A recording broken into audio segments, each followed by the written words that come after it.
ओम नमः शिवाय। तंत्र के रचयिता भगवान शिव को मेरा नमस्कार है। आज मैं आपको बताऊंगा एक ऐसा मोहिनी यंत्र जिससे किसी को भी अपने वशीभूत किया जा सकता है। एक ऐसा यंत्र जो कि आपके साथी को आपसे मिलने के लिए विवश कर दे। मेरे पास असंख्य ऐसे केस आते हैं जिसमें कि लोग कहते हैं कि गुरुजी, जो मेरे पति हैं वो मुझे छोड़कर चले गए हैं और वापस नहीं आ रहे हैं, कुछ कीजिए। कई बार तो ऐसा भी होता है कि जो पुरुष है उसके कई सारे संबंध हो जाते हैं बाहर और घर पे आना भी वो बंद कर देता है। तो ऐसी परिस्थिति में मोहिनी यंत्र को लगाना बहुत अनिवार्य हो जाता है, क्योंकि इस जगत में ऐसा कुछ भी नहीं जो कि मोहिनी यंत्र ना कर पाए। ऐसा कोई व्यक्ति नहीं जिस पर कि यह असर ना करे, और जिसको रातों रात असर देखना हो वो इस मोहिनी यंत्र का प्रयोग करे।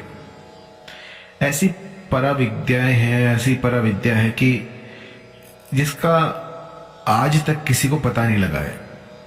और ये ऐसा यंत्र है जो कि मानव की समझ से परे है। यदि कोई तांत्रिक भी इसे हटाना चाहे तो वो भी असफल रहेगा। ये शक्तियां ऐसी होती हैं जो कि 24 घंटे काम करती हैं, लेकिन आपकी आंखों से नहीं दिखती हैं। जब आप एक बार इस यंत्र को किसी पर लगा देते हैं तो वो दिन रात बस आप ही के बारे में सोचता है। मैंने तो यहां तक भी देखा है कि सामने वाला जो है वो रोने बिलखने लग जाता है जब तक कि वो साधे को ना देखे। और जिस जिसको मैंने ये यंत्र दिया है, इस यंत्र ने अपना काम बखूबी किया है। आज तक ये यंत्र विफल नहीं हुआ है। इसको बनाने के लिए आपको पहले पूर्व सामग्री तैयार रखनी होगी। इसमें लगने वाला है आपका काम्या सिंदूर, सांप की केचुली और भोजपत्र। अब आपको क्या करना है कि इन सामग्रियों को लेकर किसी ऐसे नदी तट पर चले जाना है जहां पर कि आसपास कोई ना हो। एक ऐसी नदी हो जो कि बहती हो, रुकी हुई नदी नहीं। यदि थोड़ा सा पानी रुका हुआ है तो उसे तालाब कहते हैं, नदी नहीं कहते। चलते हुए पानी को जो है नदी कहते हैं। तो आपको नदी तट पर जाना है, या कोई ऐसा खंडर हो, कोई ऐसा वीराना हो जहां पर कोई आता जाता ना हो, अबैंडन प्लेस हो बिल्कुल, वहां पर ये कर सकते हैं। या वन प्रदेश में जा सकते हैं। जब भी कोई साधना करे तो ये सुनिश्चित करे कि आपके आसपास कोई ना हो। यदि आप थोड़ी दूर बैठे हैं और अपनी आंखों से किसी को देख पा रहे हैं तो भी ये क्रिया जो है काम नहीं करेगी। आपको एक ऐसा स्थान सुनिश्चित करना है जहां पर कि आप ढूंढने से भी किसी को ढूंढ ना पाए। कोई दूर दूर तक कोई ना हो, और जब आप साधना कर रहे हो तो उसके बीच में भी कोई ना आ जाए। ऐसा स्थान जो है वो दुर्गम ही होता है, लेकिन आपको ढूंढना पड़ेगा। कोई जंगल हो, कोई बियाबान हो, कोई ऐसी जगह हो जो आपका घर ही हो, लेकिन वो आप जब ये क्रिया करें तो उस समय पर कोई ना आए। घर पे मत कीजिएगा इसको। आपको ये एक ऐसे मकान में करना है जहां पर कि लोग ना रहते हो, क्योंकि जरा सी भी इसमें चूक हुई तो ये जो चीज है ये काम नहीं करेगी। एकांत में जाके इसको कीजिएगा। तो आपको करना क्या है कि जब ये साधना प्रारंभ करें तो 1 महीने पहले से ही अपने आप को सात्विक कर दीजिए। किसी भी तरह का मादक पदार्थ, बीड़ी, गुटखा, सिगरेट, ये सब जो है इसमें वर्जित है। सब कुछ छोड़कर आपको ये करना है। मेरे बहुत से साधक ऐसे हैं जो कि इनके आसपास भी नहीं फटकते, लेकिन कई ऐसे भी हैं जो इसका सेवन करते हैं। तो साधना में आपका शुद्ध होना बहुत अनिवार्य है। थोड़ा सा ये सोच के देखिए कि एक आदमी है जो कि तंबाकू चबा रहा है, दांत उसके लाल पीले हो रखे हैं और वो मंत्र पढ़ रहा है, तो क्या वो मंत्र काम करेगा? नहीं। तो अपने आप को स्वच्छ रखिए, नहा धोकर कोई भी साधना कीजिएगा, तभी जाकर ये फलित होती है। तो अब आप अपनी स्क्रीन पे देखिएगा, आपको अष्टदल कमल दिखेगा। अष्टदल कमल आपको दिख रहा है तो ये आपको भोजपत्र पे बनाना है। इससे कोई फर्क नहीं पड़ता आप कैसे बनाते हो, बस आपको इसकी तरह चित्र बना लेना है। पहले एक सर्कल बनाइए और उसके बाहर बाहर 8 पंखुड़ियां बनाइए। इसे अष्टदल कमल कहते हैं। अब जो इसकी पंखुड़ियां हैं, इनमें आपको काम्या सिंदूर भरना है। काम्या सिंदूर भर के आपको बीच में जो है अपने साथी का नाम और अपना नाम लिखना है। ये भी आपको काम्या सिंदूर से ही लिखना है।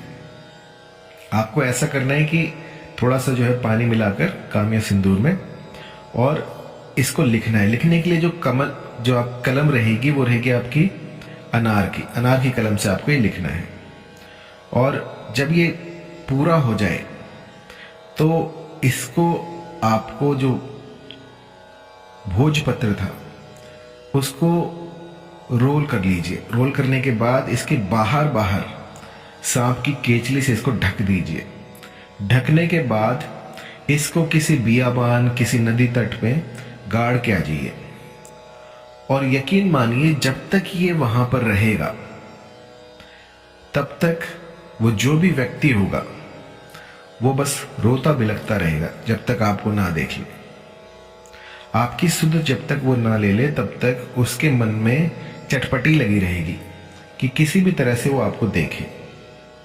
मैंने बहुत बार ऐसा भी देखा है कि जहां साल साल भर का गैप था, कोई रिलेशन नहीं था, उसमें भी इस तंत्र ने काम किया। मैं चंबित हुआ ये देखकर कि सालों के गैप के बाद वो जो साध्य व्यक्ति था वो रिलेशन में वापस आया है। ऐसा चमत्कारी यंत्र मैंने आज तक नहीं देखा।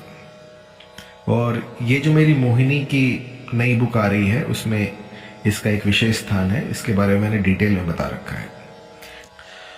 तो इस यंत्र की साधना के बारे में एक और बात मैं आपको बता दूं कि इसका कभी भी दुरुपयोग ना कीजिएगा। मान लीजिए आज आपने दुरुपयोग किया, इसने काम अपना बना दिया, आपका काम बना दिया, लेकिन इसके एडवर्स इफेक्ट बहुत हो जाएंगे। वो आप ही के लिए क्षतिकारक होगा। आपको जो है कुछ भी करके इसका दुरुपयोग नहीं करना है। मान लीजिए मन में सच्चा प्रेम हो और सामने वाला जो है उससे आप कहने में झिझक रहे हो, तो आप इसका प्रयोग कर सकते हैं। यदि आपका जो परिवार है वो टूट रहा हो, आपकी पत्नी जो है वो छोड़कर जा रही हो, आपके पति जो है वो दूर कहीं जा रहे हो, तो इसका प्रयोग आप कर सकते हैं। मतलब जो तंत्र है उसमें इसकी मनाही नहीं है, लेकिन इसका दुरुपयोग जो है उसकी मनाही है। किसी का अहित करने के लिए तंत्र का प्रयोग कभी ना करें। मैं जोर देकर कहना चाहूंगा कि तंत्र जो है वो मानव कल्याण के लिए बना था, और कुछ कुबुद्धि जो है वो इसको जो है ऐसी कृत्य में लगाते हैं तो वो ठीक नहीं है, उससे आप ही का नुकसान है। तो ये जो यंत्र मैं आज आपको दे रहा हूं इसका सदुपयोग करें, अपने परिवार को बचाएं या फिर अपनी जो भी कामना हो उसकी पूर्ति करें।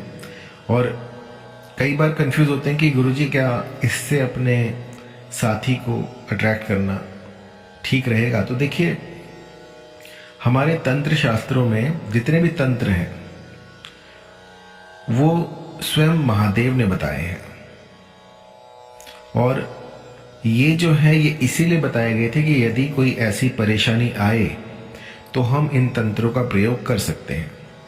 जिस तरह से यदि आपकी बॉडी में कोई बीमारी आती है तो आप दवा लेते हैं, उसी तरह से ये काम करता है। मान लीजिए कि ये जो है आप यूं समझिए कि ये दवाई है। आप बीमार पड़े हैं और आपको चाहिए तो ये जो है इसको दवाई की तरह प्रयोग कर सकते हैं। यदि कोई दिक्कत आए, कोई परेशानी आए, यंत्र ना बन रहा हो और कुछ पूछना चाहते हो आप, तो पहले ही मैं आपको बता चुका हूं, एक भोजपत्र लीजिएगा। भोजपत्र के ऊपर अष्टदल कमल बनाइएगा, बीच में सर्कल होगा, बाहर बाहर 8 पंखुड़ियां होंगी। उन पंखुड़ियों में आपको काम्या सिंदूर से लाल उनको कर देना है। बीच में अपने साथी का और अपना नाम लिखना है, और इसको जो है फोल्ड करके आपको जो सांप की केचुली होती है उससे इसको ढक देना है। ढकने के बाद किसी नदी तट के किनारे पे जाके आप बहुत डूंगा जाके आपको खोदना है बहुत ज़्यादा, ताकि कोई इसको निकाल ना पाए। और उसके बाद वो जगह जो है उसको सुनिश्चित कीजिएगा कि कभी ये जो आपने प्रोसेस किया है ये तीव्र हो जाए तो आप उसे निकाल सकें, क्योंकि जब तक ये यहाँ से नहीं निकलेगी तब तक आप समझिए कि वो जो व्यक्ति है वो टोटली आपके कंट्रोल में रहेगा। और यदि 1-2 महीने बाद आप आकर आप देखते हैं तो ये यहाँ पर नहीं मिलेगी। इसका तोड़ जो है वो सिर्फ 1 हफ्ते के भीतर भीतर होता है। जब उसने वहाँ पर गाड़ी हो उसके 1 हफ्ते के भीतर भीतर इसका काट हो सकता है, अन्यथा इसका काट इस जगत में नहीं है। फिर तो श्री हरि आपको बचा सकते हैं, क्योंकि एक बार यदि ये मोहनी लग गई तो यूँ समझिए सामने वाला जो है वो बिलक उठेगा आपके लिए। धन्यवाद।